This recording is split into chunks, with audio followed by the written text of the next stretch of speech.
that being said, I think we have probably about an hour and a bit here. And this is just kind of a little taster of what to expect when you have a pregnant woman coming to your classes, just showing up.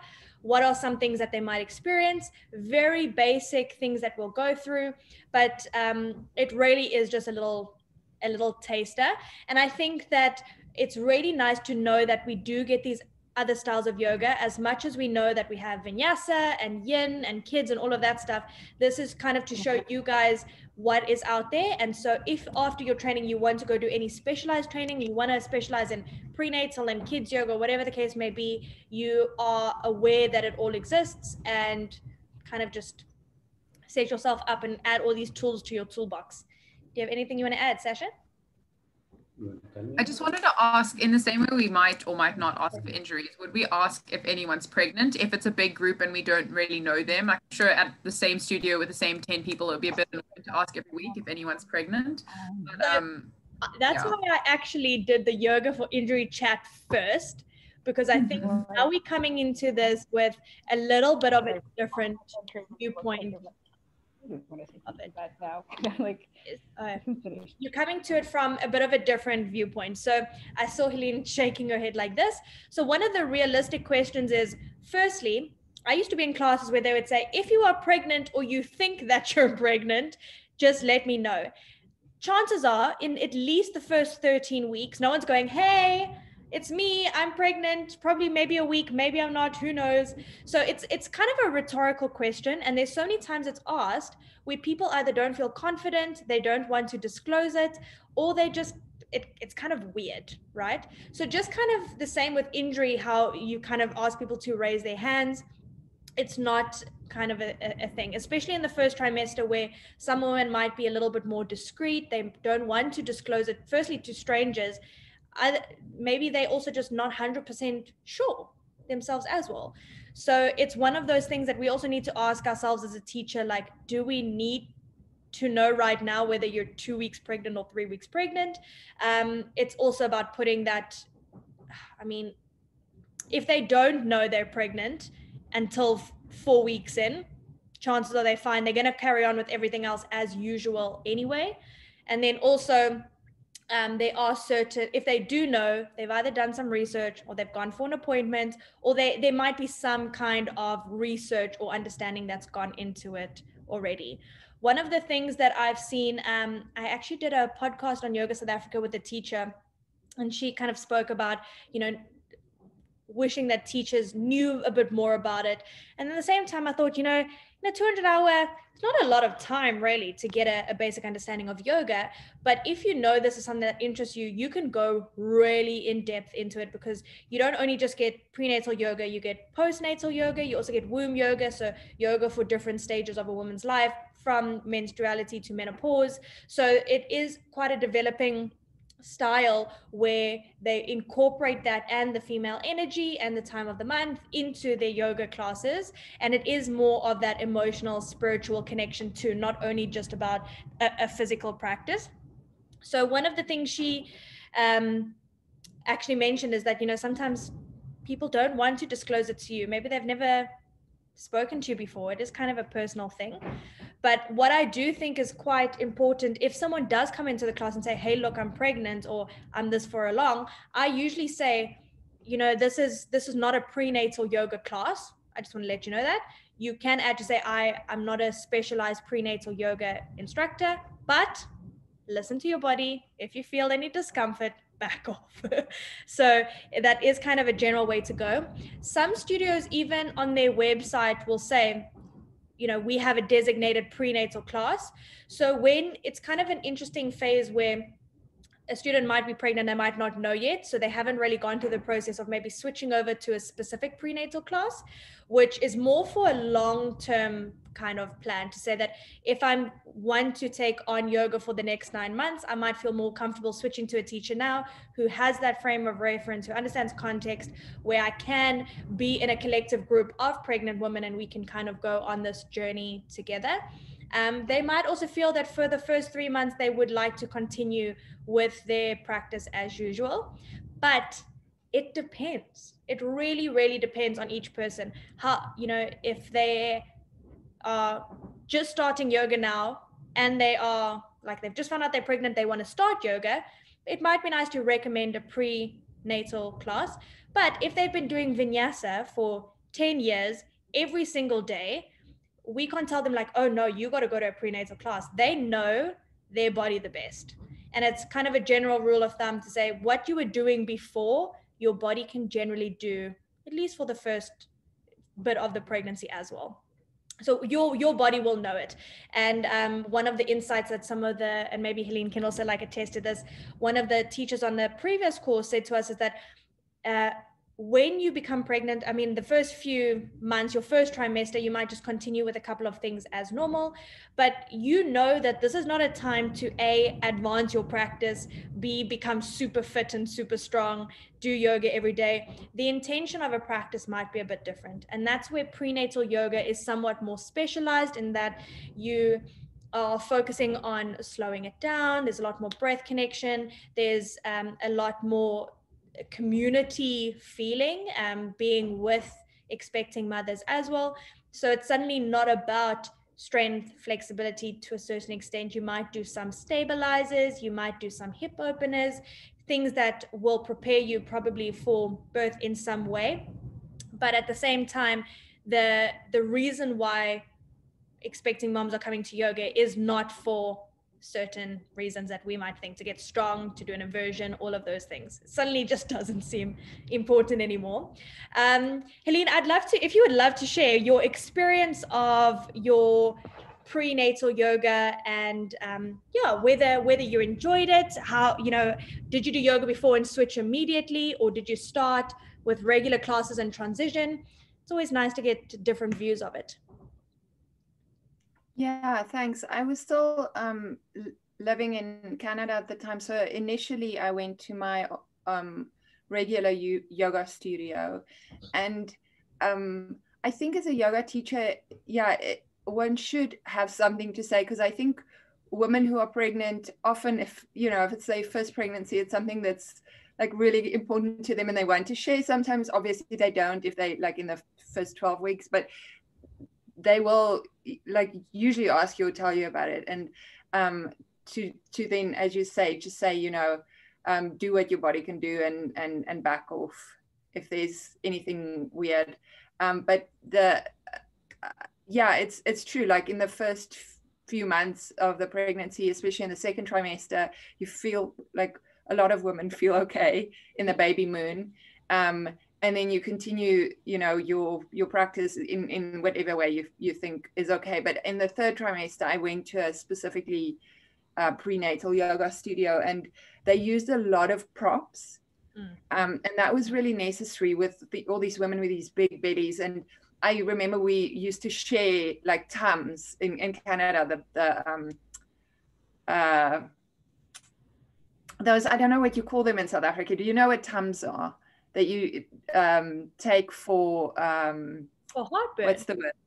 Heartburn, exactly. Yeah, you also get Enos, like, yeah. We also call them right. Eno Tums, yeah. Okay, so all the pregnant women were like sharing their Tums with each other because all of us had such bad heartburn. And so certain poses, like any kind of inversions, obviously make the heartburn much worse. We did like very gentle standing poses, more sort of side poses, a lot of breathing. I read the section on pregnancy and yoga poses and yoga, and I didn't even realize like supine poses are not really supposed to be done, especially later in the third trimester. And twists, obviously, those kinds of things where the belly is just really in the way and you don't want to, and jumps, obviously that makes sense. You don't want to do anything too weird. But even then, I think in the first 2 trimesters, it's okay if you've been doing like Ashtanga and jump backs and jump throughs. I think it's fine to just continue if that's the thing you do. But in the third trimester, it gets a bit hairy. And then it gets to props. Yeah, so props, major thing. And I like what Helene actually mentioned there is that it really depends. Firstly, we established this, it really depends per person, because just as every body's unique, so is every person's pregnancy. I mean, you guys have seen Laura's like almost 5, I think she's 5 months or so, quite along, and there's so many things she can still do in her practice because she's been doing it so long. She feels comfortable, she's feeling really good at the moment, where someone the same length into their pregnancy might be feeling really nauseous. The thought of moving is horrendous. I mean, I've had friends who have just been like, moving, it's not happening for me. My legs are up and I'm just chilling. And so we have to also know that by coming to a yoga class, they've already said, okay, yes, I want to be here, I'm fine. In the book, there's kind of a couple of things that they've spoken about, like not necessarily precautions, but things to just take note of. Because once again, we don't want to say, oh no, don't do this, you're going to hurt yourself, or whatever the case may be, because I think our bodies are a little bit more resilient than we give it credit to. They can take on a bit, and they can handle certain situations, especially if the student's there. We also don't want to turn the student away and be like, no, sorry, this is not a prenatal class, leave. Once again, you're setting that boundary for them. But in the textbook there, it says, like, in the first month, students might be feeling discreet, they don't want to disclose it, they might not know, there might be a little bit of morning sickness or even just nausea that might come up like spontaneously. So if they disclose it, just say, look, if you feel more comfortable standing, being closer to the door, or listen to your body, do what feels best for you, kind of just leave it open to say that's fine, modify where you need to. The belly doesn't become such a big thing in those first 3 months, so most of the time it's fine. There was a lot of certain major precautions that used to be taken from second to the third trimester. Things like don't lie on your back, don't overstretch because of the relaxin hormone. There used to be things like don't do twist, don't do too many breathing. There's actually a very interesting article that Jenny Rawlings has shared probably like 2 months ago. I will share it with you guys on the group. I'll probably share it tomorrow once everyone's watched it. Otherwise, they'll think this comes out of nowhere. But it actually goes into more scientific evidence, or the research that is the latest research, to say like, okay, what is that really the case? All right, because everyone's different in their pregnancy. Some might feel discomfort, some might not. And so is there scientific research that says no, you can't do that? Or can we say, if it feels uncomfortable, don't do it? All right, so I'll share that with you. That particularly spoke about towards in pregnancy, when the relaxin hormone gets released, and that kind of like relaxes the ligaments in order to actually facilitate the birthing process. So we didn't want to do too many overstretching of the hips, but they said it's not really the case. We don't, like Helene said, it's not very vigorous yoga. You're not jumping up and down and doing crazy things. It's very gentle, it's propped, it's supported, it's held. So that's not always the case for everyone. So but they do kind of guide as general precautions that might make you feel a little bit more comfortable as a yoga to say, okay, you know what, maybe I'm not going to do a completely twist class and keep scrunching everything and lie on the belly, because just realistically, it's going to get in the way.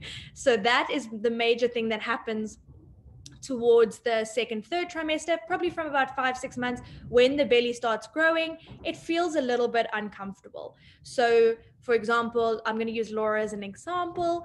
She might want to just start modifying the poses slightly. She might just do less. Doesn't mean she doesn't have to do it. I was actually with Laura at a class about a month ago, and she did a normal vinyasa class with us. She just said, I just did a bit less. When I folded forward, I just did it a bit less. If I did a child's pose, I just brought my knees a bit wider. So for those first few months, you can modify for comfort, make it better for you. But then when it gets to the point where the belly's a little bit bigger, maybe like probably 6-7 months, that's where you want props. You want to start slowing it down, and the connection to the breath, stretching, all of those things become a little bit more prominent. So that's pretty much the basis of it. Because we have in yoga, as a generalization, it's a very popular form of movement amongst women. You'll find that majority of your students will be women. So it's almost more likely than not that you will have one of your students eventually falling pregnant. And I think one of the nice things that you can do as a teacher is to inform them that there is a specific style for prenatal. There are design classes. If that studio doesn't offer it, it's really nice to keep a contact number handy for whenever they want to, whether that be immediately, whether they do it later. I think it's a nice contact to have to refer them, even if it's in another studio, you know, they'll come back eventually, but it's nice to support that part of their journey. So it's good to do some research on that and see what's in your area. Of course, you can also go and do additional trainings in them. I've been trying to actually find one in South Africa, and they're not very easy to come by, but there's a lot online at the moment. Any other questions you guys have about that at the moment? I want to get through a little bit of a practical, and then we can chat a bit more about it. Okay, let's do the fun bits. Let's put our bellies in. I'm going to move to my mat over here so you guys can set up. I've got a little pillow here, but it's not going to do quite well. So one of the interesting things, we're just going to go through a couple of poses, and I know this isn't quite the most accurate representation of a belly, but it's more space-wise. So just take your little pillow, put it under your tummy. Zani is ready. She's like, I'm here to go. Some of you guys are like 2 weeks pregnant. Some of you guys are like 8 months. So with your, Zani's got triplets. I forgot about that. Now we've put the belly in. We haven't done anything with regards to energy levels. We haven't changed hormones. We haven't changed how, like, any swollen feet or any of the other symptoms you are having. So this is a very, it's a very one-sided view of things. But once you've got your belly, and I want you guys to come and stand at the top of your mat and just take a moment there. I want to just quickly switch on some lights. All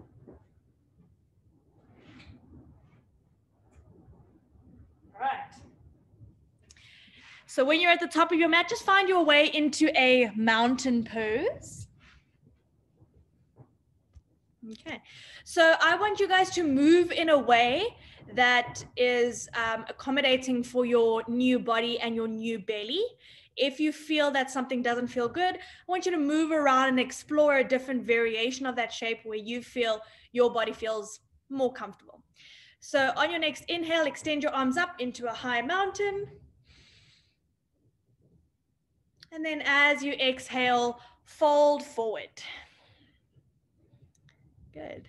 Notice what happens when you fold forward. Does something get in the way? Obviously. Maybe you want to move around a bit. Oh, this is my favorite one to teach. You guys are having a good time. Renal's like in a good. All right, plant your hands on the floor and step back into a downward facing dog. Downward facing dog, envision. Maybe notice how the body feels. Walk out your dog. Don't lose your baby. Good. Come forward into a plank pose. Drop your knees onto the floor. Okay. And then come to lie down into your belly. What I would never teach in a class. I just want you guys to feel it. Of course, your pillow is going to give a bit more weight than what a baby would. And then come into an upward facing dog or cobra.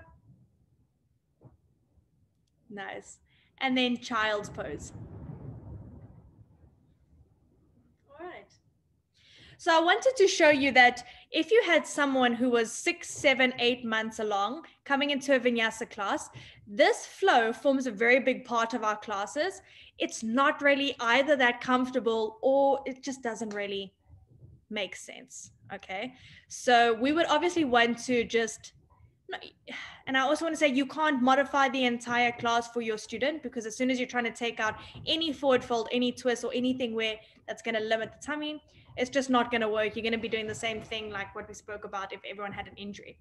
Let's come back up to all fours. Good. You can bring your knees and hands a bit wider. And just do a few little baby cat cows.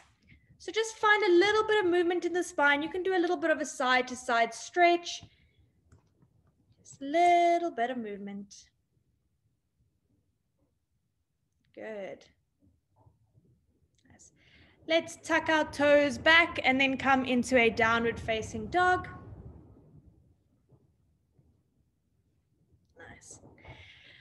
Now, what I would not cue is to hop, step, or jump to the top of your mat, but let's give it a shot. Let's see what it feels like. Cool. Squash baby in the meantime. Good. Now, into a chair pose, sink the knees down low, arms extend up. Okay. And twisted chair pose. So you can hook your right elbow to the outside of your left knee. Caroline, I hope you're having as much fun as I am just watching these ones, eh? It's a good time. Okay, good. Standing up. All right, let's give you a nice one that you probably would do in a prenatal class. You can straighten your legs, bring your feet towards the edges of the mat, turn the toes out, heels in.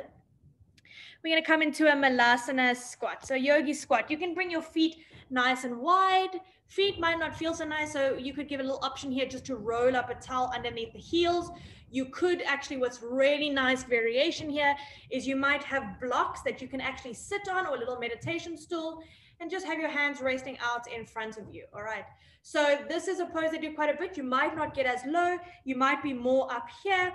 So it's kind of like you'll get a mix between a goddess and a malasana, depending on how far you feel comfortable with. So that's completely up to you. That's completely fine, Caroline. It's perfectly cool. Look after yourselves, listen to your body and adapt accordingly. All right. And then come to sit down behind you. You wouldn't transition as this because it's more of a vinyasa class. Just bring the soles of the feet together and come into a butterfly pose. Okay. Right. So prenatal yoga classes do have a lot of stretching. There's a lot of hip openers and a lot of side body, because if you think about kind of it's almost like looking at some of the symptoms that women might be experiencing. Might have a bit of a sore back, might be a bit of stiffness in the side body, and so it's general loosening up, general relaxation. You might have a couple of standing poses like a goddess, a very wide warrior one or warrior two, just to get some movement into the hips, but it's not holding for long periods of time. It's just about feeling it out in the body. Let's keep our right leg and then just move left leg to straight. So coming into kind of a Janu Sirsasana pose. Once again, you might prop. You could have something under the knee. You could sit up and then just have your left hand on your right thigh. And take a little side stretch over towards that extended leg. Now, what someone said to us, said last time, is also that right now, while we've got our pillows, our belly is very much in front of us, but it's not quite only localized in the front, depending, I guess, how big the bump is, but it's also kind of on the side. You're feeling the expansion all around. So getting into the side body is quite nice. Now you notice as you bend to the side, if you had to imagine, you've obviously got a little bit of tummy on this side. We're not folding as far. We're not aiming for 100%. We're just getting a little stretch along the side. Let's come back up. Bring the other foot in. Let's just swap it out so you guys feel even on each side. Right hand on your left thigh or left shin. Little stretch over.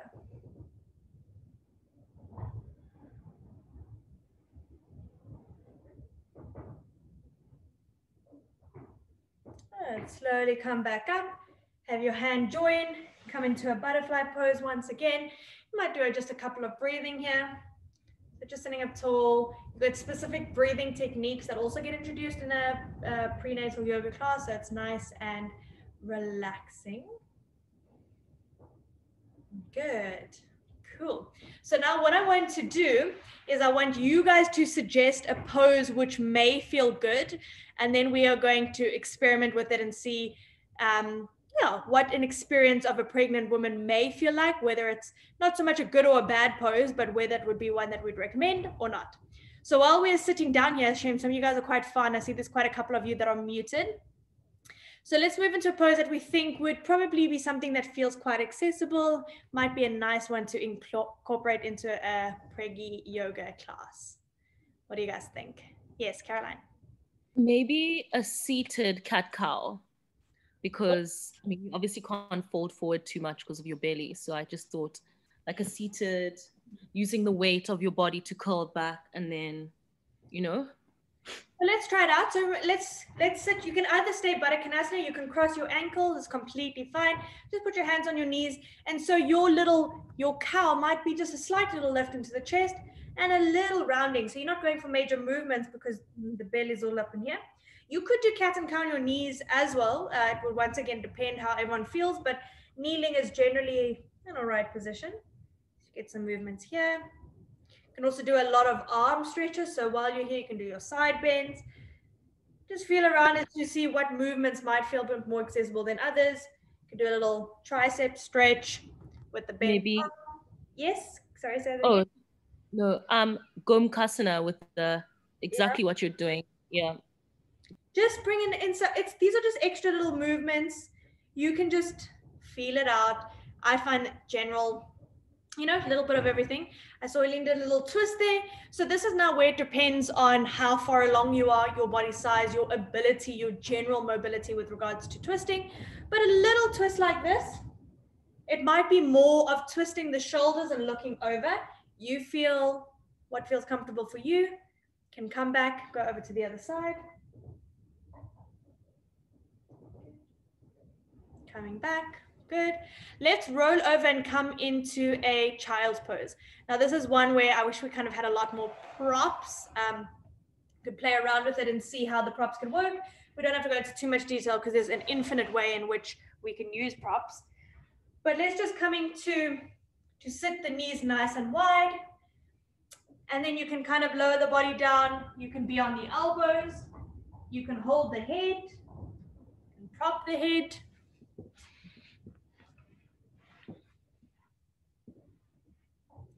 You might just feel it here.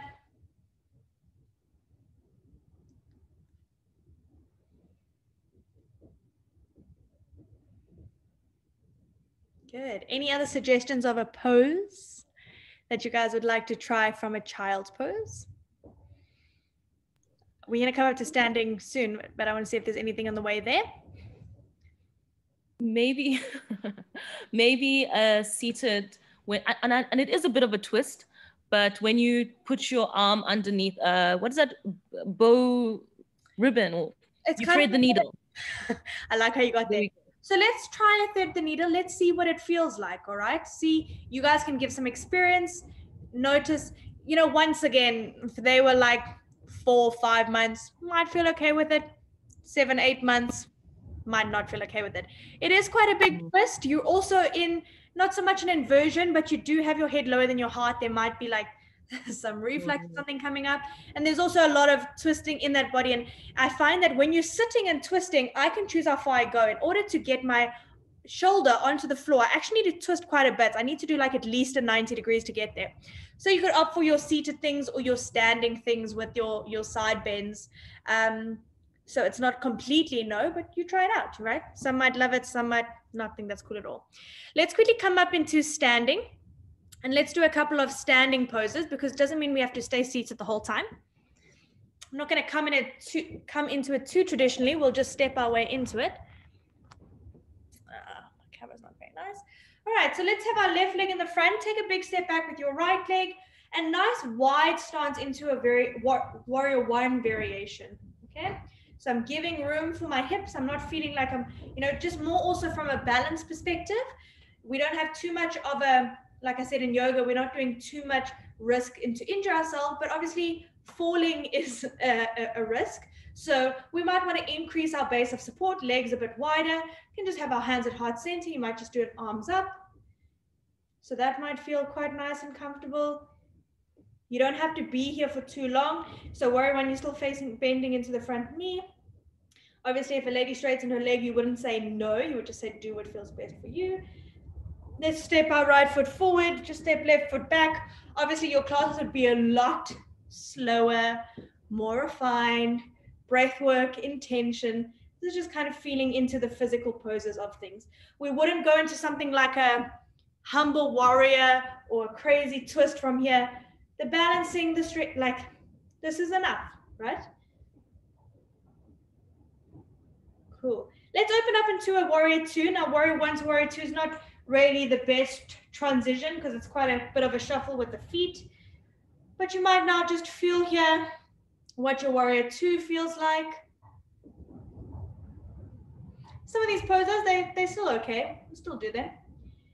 And then let's come into a goddess. So just turn your toes out, heels in. Have a nice little wide stance. And any variation with the arms, you might just keep them nice and open here. You can always just bring hands onto your thighs. So this kind of like squat goddess pose is done quite a bit in prenatal yoga. It's kind of just a nice bear down position that is obviously movements that will be used either in the birthing process or afterwards. They just kind of weave it in to get the body more comfortable to these shapes. The same thing with breathing. It's about almost laying down those kind of like patterns so that when you get to the actual process, it's like, I'm familiar with the shape, I'm familiar with breathing. Just makes it seem a little bit less scary.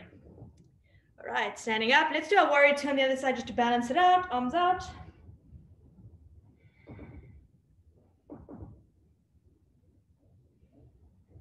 Good. And then straighten your legs, come forward. Now, while we're here, let's see what a forward fold feels like. That's fine, Demi. Demi's gonna go save her cat. Caroline's just laughing. It's like entertainment deluxe. All right, let's see how it feels when you fold forward. Now, the thing with inversions, like Helene said, it's usually inversions is it's kind of just the reflux might be a symptom. With most inversions, it's also the safety of falling thing that's an issue. So we don't want people, especially if there's any lightheadedness, falling over. That's more of the risk for that. And you can relax all the way down, relax your head, relax your neck. Notice if that feels good. Does it not feel good?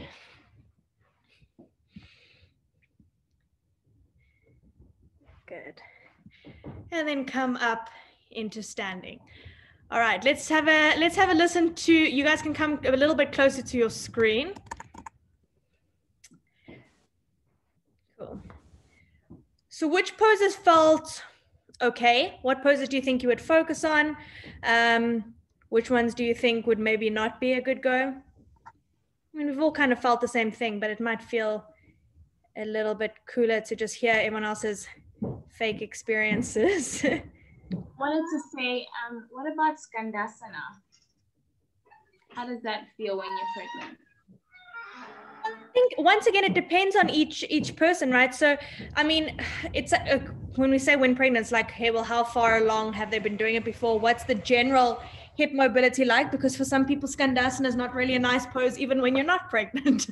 So it would, for me, I'm also quite aware of like how the feet and the ankles are feeling. So if it's quite exhausting to, I mean, even when you get late in pregnancy, if it's like the feet are sore, the back is sore, maybe you're not feeling so comfortable, Skandasana can be quite a strenuous pose, all right? But then again, there is a little bit of hip opening. So maybe you want to do something that's supported. What I like to think about in Skandasana is that I've got external rotation and a little bit of a hamstring stretch on this side. If I'm looking at the shape, it's very similar to if I'm doing it seated. Very same kind of movements. I can still do my side stretch. It's a little bit less intense and I can definitely prop this one. So from my point of view, you can introduce it. If people don't like it, then it's not an issue. It's once again to intention. Getting into Skandasana is quite a tricky one because you generally have to come from a lunge. So are you going to step back or are you going to step to the front of the mat where stepping is also barely gets in the way? But I would actually just feel it per person, you know, how far along they are. There's really no right or wrong answer as such. I wouldn't even say there's a pose that I wouldn't teach or avoid. But I think in a more traditional prenatal yoga class setting, it may not be the one that's like top of the list for it. It's a lot of, if you're doing standing, it's like you're maybe a little bit of warrior 1, warrior 2, a bit of goddess, malasana squats, seated stretches. Yeah, a lot more seated work as such. A friend told me like a lot of butterfly poses, a lot of props. Yes, Sasha? I just felt completely off balance, which I think is ridiculous. I think I'm just oversympathizing because it's just a pillow, but I really did like everything. I felt, oh, I'm going to fall over. Even moving in the warrior poses, my balance is normally a bit better. So. Well, remember, like, even, I mean, like you said, this is a pillow. It's probably like 400, not even 400 grams, like 100 grams of weight in there. But of course, now you've got this weight in the front. So your body, that is why sore back, sore sides, sore, you know, all of these kind of shifts and adjustments your body is making to compensate for this extra load in the front. And so I can definitely imagine that balance isn't going to be such an easy thing. It's like suddenly you're relearning, where is my center of gravity? I don't think balance is such an important, you know, goal. Okay, now I want to learn how to balance, because then it's going to be different once you've had the baby again.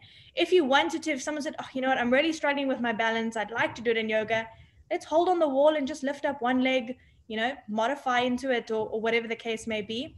But it's obviously, balancing is, with any balancing, there's a falling risk, and so we tend to just veer on the safe side. But yeah, good observation. How did anyone else feel? Did anyone else feel like the balance was an odd thing?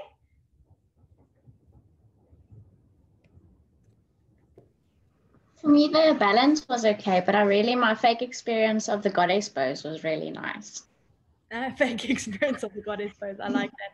Look, a lot of hip openers, that is kind of, and the reason being is like, not only because maybe it feels good to move the hips out a little bit, it also just makes a little bit of space. And that's kind of also what the props that you choosing is either to support and to make the body feel held. And so there is a certain sensation you might be going for in the pose, but it isn't the main thing. You know, we're sitting in this pose so that we can breathe. We might hold poses a bit longer. There might be less of a flow, so more of more pose experience, feel, observe, rather, it might be more meditative aspects rather than just flowing from one to the other, you know. So that's quite interesting. Yeah, I can imagine the goddess is the one that feels the most comfortable. What about yes, Celine? No, you're making me remember how awful this was. I'm having sort of post-traumatic flashbacks.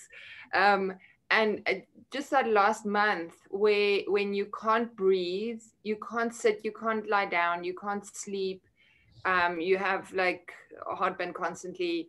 To me, what helped with these classes, I remember like even the most crazy, ridiculously easy sequences just made me sweat profusely.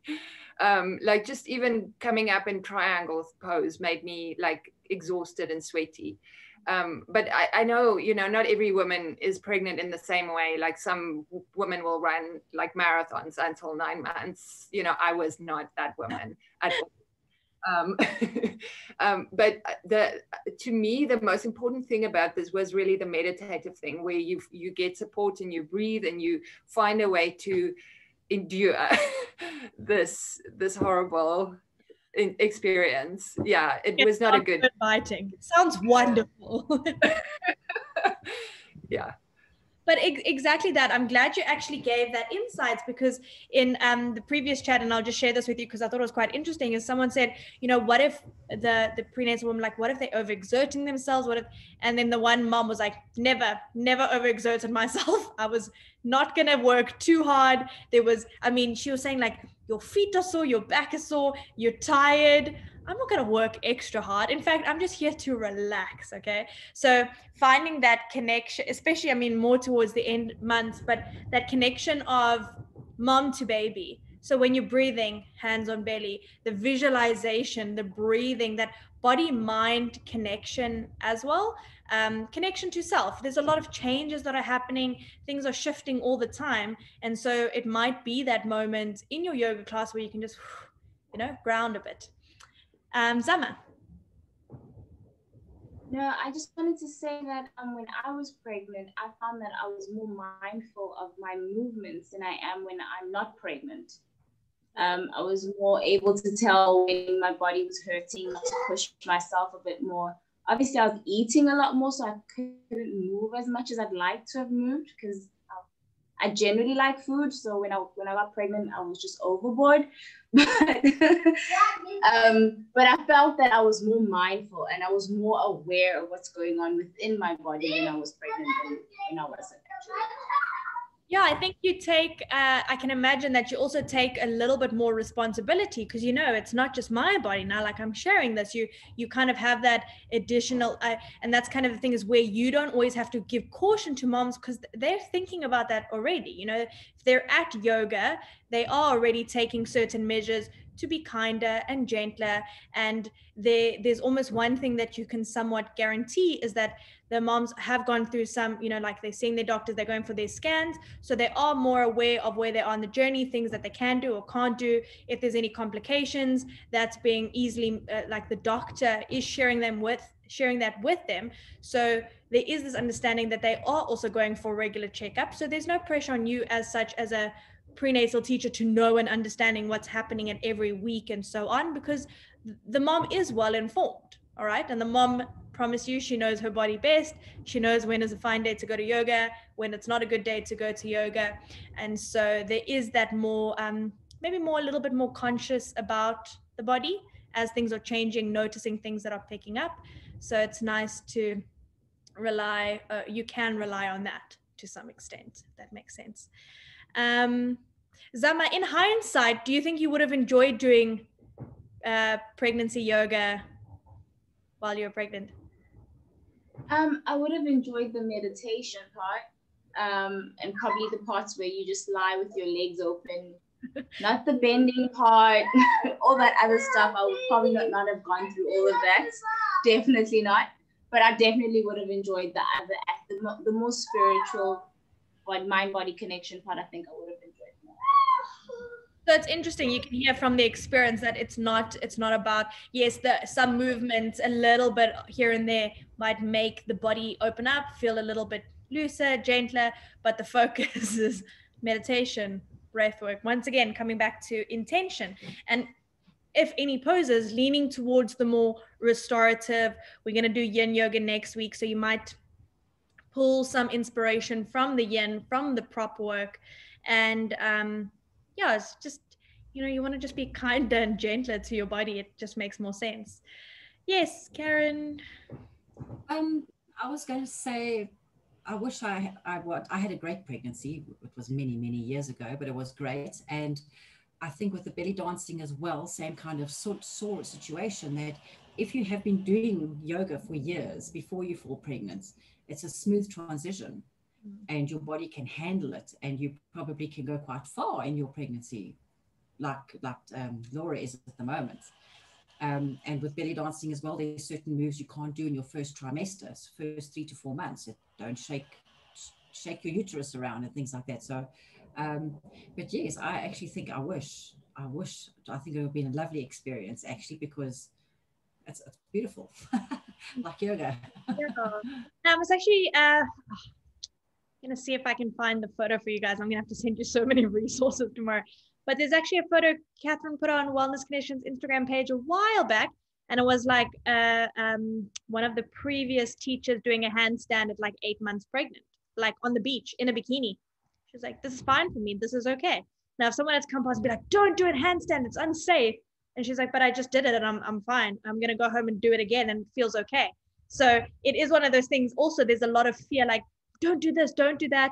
And I think, unfortunately, you know, now we're bringing in the yoga world and, of course, the pregnancy, motherhood, where there is, it's like suddenly eyeballs go like this, looking at you with a keen eye with everything that you do. But at the same time, you know, the mom knows best. If I don't feel good, I'm not going to do it. You know, if I'm not feeling good today, I'm not going to go to a yoga class. I've even had someone, I was teaching at a hotel, so there was a lot of tourists that would come, so you wouldn't have a lot of regular clients. And she walked in and she was like 7 months pregnant. And she said, I've never done yoga before. I just thought this was a good idea. And I said, well, I mean, she looked fine. She was like bright and sprightly and she was having a good day. And so I just said, well, okay, we're going to do a slightly modified class, in the sense that I didn't do up dog, down dog, but it was also, it wouldn't have been the most ideal environment for me as a teacher, having her and 2 other regular students who had a certain expectation of the kind of class that's taught. You do have to kind of think on your feet. So it is good to think about it, to have some understanding, to go, okay, you know what, we're going to spice it up today. We're going to do a slightly modified class, but at the same time informing her that it is not a prenatal class. That's why I think I lost track earlier. Some studios will put it on their website to say, you know, if you are pregnant, let us know prior, or we will tell you which classes are more suitable. Maybe come to the yin yoga class, come to the slow hatha or the slow flow, where it might be easier to kind of fall in rather than Bikram or coming. I mean, obviously, it's without saying that maybe hot yoga is not probably preferable. I would generally go against that. But then again, even more vigorous practices like Ashtanga, they've been doing Ashtanga for 10 years every single morning. I'm sure it will be fine, right? And so if they know their practice and they know their body, that's kind of the whole essence of that. It kind of makes sense now that we've done the other chat first, is that you say, well, you know your body, do it if it feels good. If it doesn't, don't. Who is somewhat, just out of a show of hands, who's kind of interested in maybe exploring prenatal yoga? Would you like to do it? It's very cool.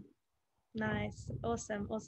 I think it's really, really interesting. I've seen one course being offered locally, but I'm actually chatting to Catherine. Well, I mentioned to Catherine, maybe we'll get Laura to do something since she's had first-hand experience of how it all goes, but to definitely look at expanding more on it, just so that even if you don't want to offer specific prenatal classes, it's for you to be informed. And I found that prenatal yoga actually weaves in quite a bit, because it's not only just before, like it's not only your pregnancy, it's also, you know, postnatal yoga, getting back into your practice after you've given birth. And then also like doing like mom and baby classes. I don't know if you've seen that before, where it's like the mom needs, you know, wants to get moving, but I got a baby, so babies are like the weights. So, you know, mom's doing the classes. I think I got some photos here that I actually want to show you guys. Where was it? I'm gonna show you. Just hold on a second. I'm just gonna share my screen. I pulled up some pictures so I could show you guys a little bit more about these classes. Let's go here. How do I present from page 13? It's my first time trying to do this on Canva. Ah, there we go. Oh. Okay, so there's a couple of the poses we did before. We've got some nice moms here doing their pregnancy yoga. So you can see a lot of similar poses, you know, wider stance, side bends, hip openers, a little bit of mobility. We did all of these. You guys felt what they felt like. And these moms look quite pregnant. So there's a couple of examples. Here's more of the restorative aspects. So you can see top right's a nice variation with the bolster, just so that you're not lying flat on your back. And once again, just to be a bit of talk about, you know, like the inferior vena cava. So, you know, that cutting off blood supply or all of that stuff. Once again, it depends. Some moms feel fine lying on their back. Some don't feel good. They'll feel it doesn't feel nice. And then side lying feels nice. So using props there, for example, between the thighs, just normal seated, and then the general inversion, legs up against the wall. It's also just really nice to just get pressure off the feet. And if there's any swelling in the feet, it's a nice variation to take. Bolster under the back just for a bit of comfort. So that's your general inversion, if such. And it feels quite nice even if you're not pregnant. Here's just a couple of variations, like doing some things against the wall, using a chair, using a strap. So once again, using the wall for support. Chair yoga, we used to do this in the studio and it makes me so sad because chair yoga is so much fun. If you guys haven't done it, oh, it's awesome. And it's actually just fun all, you know, for all around. Here's a couple of extra props. This bottom one is actually a yin yoga pose that's quite suitable. Top right, more of a restorative pose. And even top left, do you see it's like it's kind of a child's pose variation, but might not want to fold forward as much. So these are, I mean, you wouldn't modify your general vinyasa class to do this, because firstly, it's just, it requires setup, it requires prop placement, it takes time. This is more just a bit of a teaser to show you, cool, what you could do in a class.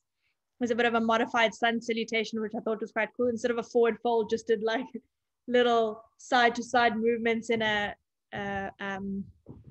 little kind of forward foldy goddess squat. So I think that's quite a cool little sun salutation variation. I just found this on Google, something fancy. There's the mom and baby classes. I love it. So yeah, it's kind of fun. And I think that if we're speaking about the connection, you know, the connection to your own body, but the same connection to your baby and connection to fellow moms.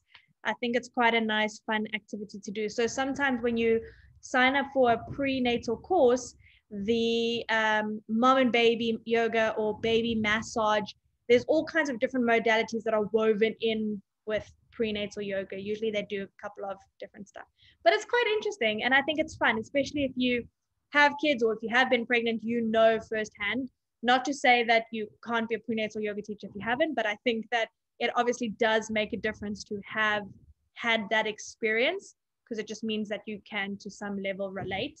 Also knowing that you might have had, like Karen, a beautiful pregnancy and someone was like, oh my gosh, it's horrible. So you guys, I mean, we've seen it in movies all the time as well. We've heard people speak about some having a nice joyful ride and other people having maybe less joyful. And so it's just one of those things as well. It's completely individual, but it's a nice practice to know if you're working with a lot of women. If you want to get into prenatal, postnatal, kids yoga, baby yoga, they kind of all link together in some way. Any questions? Anyone want to add anything?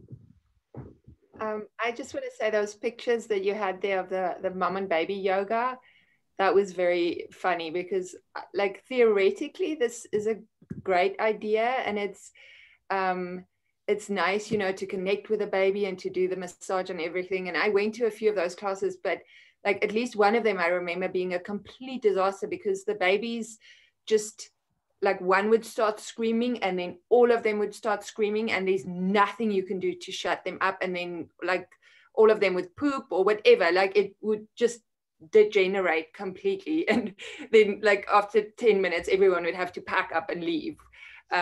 So it unfortunately depends on whether or not the child wants to cooperate on that day, and you can play all the nice music you want. Like some days they just won't take part in this.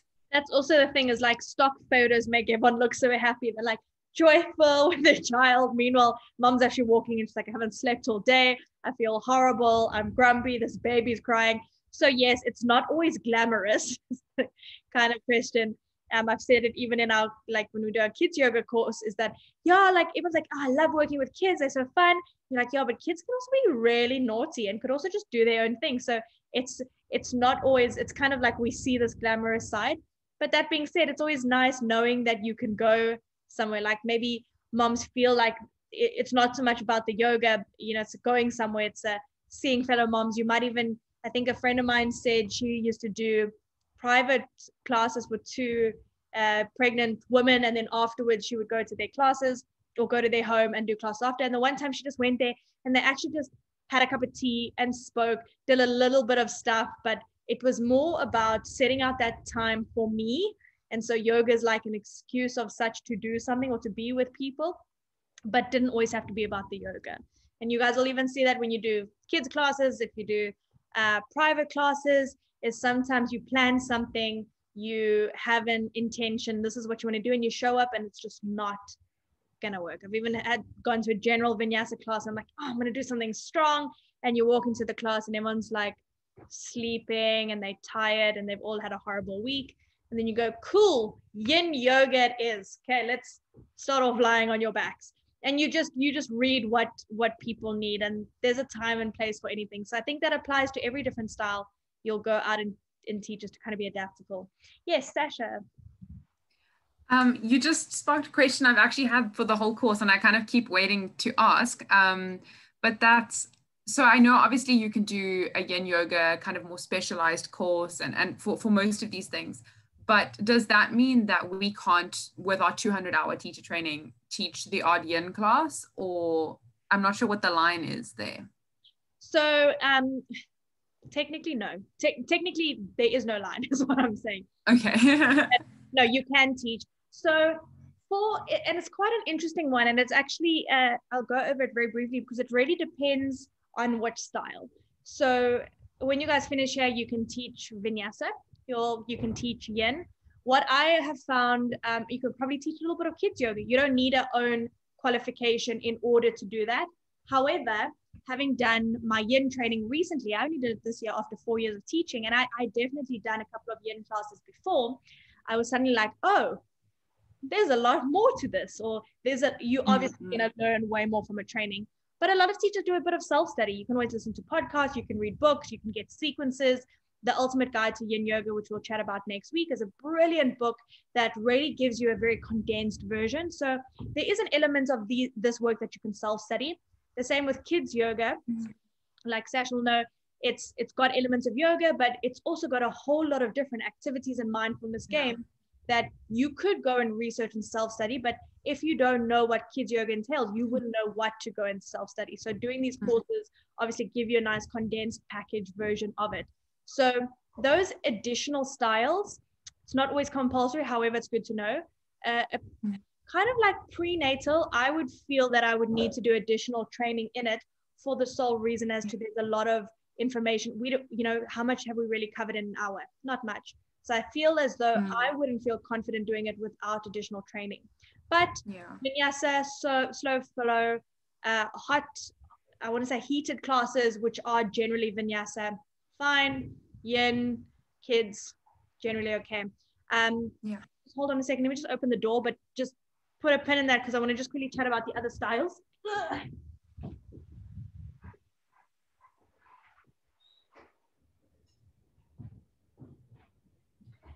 So the other styles like Hot 26, which is kind of like the new name for Bikram, that is generally 26 poses, but there's a designed script for that.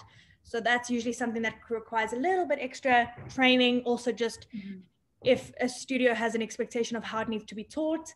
And then styles like aerial yoga, I'd recommend it. Acro yoga, it's not a very popular one. And then the last one is Ashtanga. Surprisingly, you don't get teacher trainings for Ashtanga. Although you can teach it if you know the sequence. You usually become a teacher by going to Mysore, India, training there for a couple of months, and when your teacher decides you can teach, you can go. So it's more of a traditional lineage rather than I did a training for it. So yeah, if you guys are ever curious about other styles, you can always just reach out and I can send you show you some resources or some websites, because there is quite a bit of information that's made available through books, podcasts, and there's a lot that you can self-study to know a bit more. And then it's interesting, your first year or two of teaching, you're so happy to just teach, and then you kind of get that itch where you're like, oh, I want to do another training. So I've found very naturally every year to year and a half, I kind of go and do a weekend, doesn't have to be a training, but a weekend workshop on a specific style. And you want to learn more, you just get curious. Zama. My question goes to something you mentioned when you were talking about how you walk into a class and you have a whole sequence planned, and then everybody in the class is kind of like feeling tired, and then you change it to like a yin yoga. So does that mean you end up having like more than one teaching sequence kind of memorized? Because I'm still struggling just to memorize one. Yeah, look, to be honest with you, if I've gone in I think once again, it's context, because I think that situation I was speaking about particularly was when I used to teach at a rock climbing gym, and I had a very small group of 6 people who would come every single week, and I was teaching for a couple of years, so I was okay. And I think Laura or Catherine would say this to you, when you start sequencing in the beginning, you write it down, you try to remember it. It's a lot of hard work. It used to happen to me all the time. Now I can go into a class and peak post sequence on the spot, sort of. It becomes over time, you've repeated it so many times, you've learned certain transitions or certain snippets, that it does become a little bit more, it definitely becomes easier, where when I'm teaching you guys, I always plan my sequences teaching a big class, but for my regular students, I usually tend to wing it, but don't in a good way. I wing it peak post sequencing wise, which is interesting. But because you become a lot more comfortable and confident, and you find your own voice, you know your own teaching style. But also when you teach at a studio, or even for yourself, you've kind of established, this is my teaching pace and this is my style. And so if you teach a very fast style, people will come to your class knowing that's what you teach, right? If you're teaching the hot power class and people walk in like exhausted, you're not going to say, okay, we're doing yin, because that wasn't on the schedule. So it depends whether you've labeled the class or not. A lot of the classes I used to teach at that rock climbing gym, it would be something like flow, which left it very openly. But when you guys start teaching, plan your classes, you can still use the same sequence and slow it down a bit. Or, it's only happened to me a handful of times where I've had to kind of like completely swap it on the spot. But that was just usually when they were like really exhausted. Most of the time, people are fine.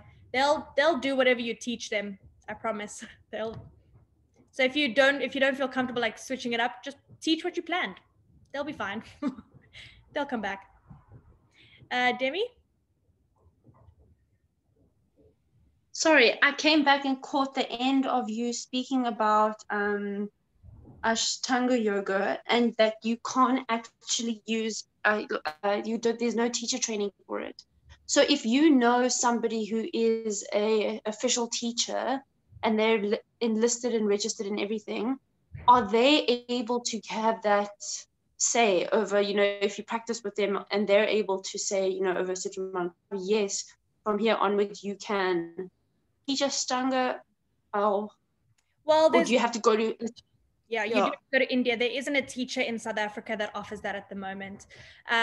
So it is like teachers who have trained with like Patabi Joyce and so on. And there's like specific teachers who have been doing this for years. I mean, there's a certain expectation with regards to Ashtanga where you need to be a certain level in your practice. You need to have a certain amount of time that you're dedicating per year to go to Mysore, India to practice, have a designated teacher. And so that is kind of traditionally Ashtanga teachers. However, because you guys will see like Vinyasa is kind of not somewhat a spin-off Ashtanga, but Vinyasa has kind of got the same Vinyasa that came from Ashtanga, but a little bit more creativity and fluidity in it. You could do an Ashtanga inspired Vinyasa class, but Ashtanga is taught in Sanskrit. It is a count of 5. It is a set sequence. There is traditionally certain things that need to be placed in order for it to be a traditional Mysore Ashtanga class. And Mysore is very different, right? So, I mean, I've taught a Ashtanga inspired class, which just meant we did 5 Sansal A's, 5 Sansal B's, and we followed a very set sequence, but I still made it flow. I still did this. So it was like I took inspiration from that, but it was still a Vinyasa class. Because they are very similar. It's the same poses, it's the same thing, but to be a traditional Ashtanga teacher, there's kind of a little bit of a different protocol. The same with Iyengar. I don't know if you guys have seen like Iyengar teachers train for like 2 years and then they become a junior teacher. Then they do another 2 years and then they're like junior level 2 and then they're like junior level intermediate 3. So to become a senior Iyengar teacher, of which we have a couple in South Africa, it takes like 10 to 15 years. So yeah. It's all just different styles, different practices, organizations. It's interesting. I hope you guys, when you're done training and like this thing's open up, go try these different classes, see how it goes. Zama, do you have another question? The hand's still up there from before. No, sorry, I forgot to put it down. Okay, cool. So just to kind of wrap up and just to bring it back to the prenatal yoga, I think it is just to re-emphasize, it is one of those things that is incredibly individualistic. It's nice to be informed, but at the same time, it is just about creating that space where we always bring it back to empowering the students to make those decisions, even by informing your students, say, did you know there's a prenatal yoga teacher that comes on a Wednesday morning? Oh, I didn't know. That's amazing. Okay, cool. Or maybe I can put you in touch with a teacher. And I've even taught a corporate class before where the student came up to me and she said, look, I haven't told anyone in the office yet, but I'm actually pregnant. Especially when you're teaching corporates or at a studio or something like that, where it is like, oh, hey, I haven't told my boss I need to take maternity leave in 6 months. So it is kind of like also respecting that privacy and then not saying things. And that's also interesting when I taught the corporate, is that I couldn't make it obvious that I knew and give her modifications. So that discreetness put me in a position where I was like, if you just want to back off a bit today, if you want to take it easy on yourself, making it seem like maybe she just wanted to take it easy. Maybe I brought the pace down ever so slightly, not that anyone could notice, but just so that it gave some time. So it's kind of fun as a teacher to have to think on your feet. And that's what you guys will see as when we come into the teaching. It's kind of like in that moment, what are you going to do? But know that you're the teacher, this is your class. And so you still have that decision-making power, or you do have the right to be like, look, it's not a prenatal class, I would recommend this, or listen to your body, it's on you. You kind of take charge in that situation. Cool. Any other questions that you guys have? That's all from me from today. Are we feeling happy and content?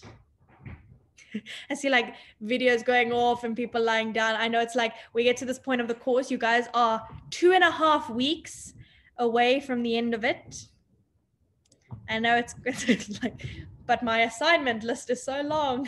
But I'm going to see you guys tomorrow for peak post sequencing and kids yoga. The kids yoga is super duper fun. What I wanted to say to you guys is to take some time. I know there's a lot, but take a moment to, if you haven't revised or gone over the anatomy work, that you maybe had to change a few questions or maybe ask you to do a couple of things. You don't need to send it to me tomorrow, but give it some thought so that if there are any questions, we can chat about it tomorrow. If you've started doing your pose analysis, I think I've gotten like a handful of them. If I've asked you to look a bit more, to refine it, to become clearer, to do a bit extra, whatever the case may be, give it some thought so that tomorrow we can chat about it in the peak post sequencing chat, because that's unfortunately the last time that we get to chat before you guys have to send me your summaries. Okay, so it's the last time we get to chat about joint movements, action, strength, flexibility, skill, anything you're uncertain about. We'll knock it out the park tomorrow. Okay. But cool, guys, you can have these extra 15 minutes off for the evening to go work on your pose analysis. Just joking, enjoy your dinner.